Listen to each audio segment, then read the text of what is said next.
ένας αγώνας που πέδεψε κάθε ζώνη μάχης. Και φοβερή επέλαση εδώ του Φλωριάν του Μάρκου.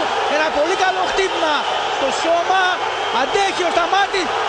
Συνεχόμενα Πρέπει χτυπήματα. να πάει κάτω για το takedown. Πρέπει να πάει για το takedown ο Σταμάτης. Συνεχίζει. Πραγματικά πυροβολάει το Σταμάτη.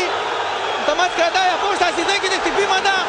Πρέπει να πάει για takedown, να γλιτώσει από το σερί και τον παράζα του Αλλά Μάρκου. πάλι χτυπήματα, ένα χαμηλό low kick, αγκαλιάσματα. Η όρθια θέση. Αγώνας αυτή τη φορά από τον πίσω.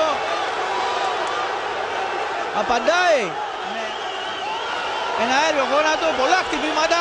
Πάει για takedown, που είναι πιο επικίνδυνο. Αλλά βλέπω ότι Πολλά χτυπήματα. πολύ δύσκολη θέση από το Σταμάτη πραγματικά. Και ακόμα πιο επικίνδυνα Προσπαθεί τώρα. και κάνει πνιγμό και τελειώνει ο αγώνας.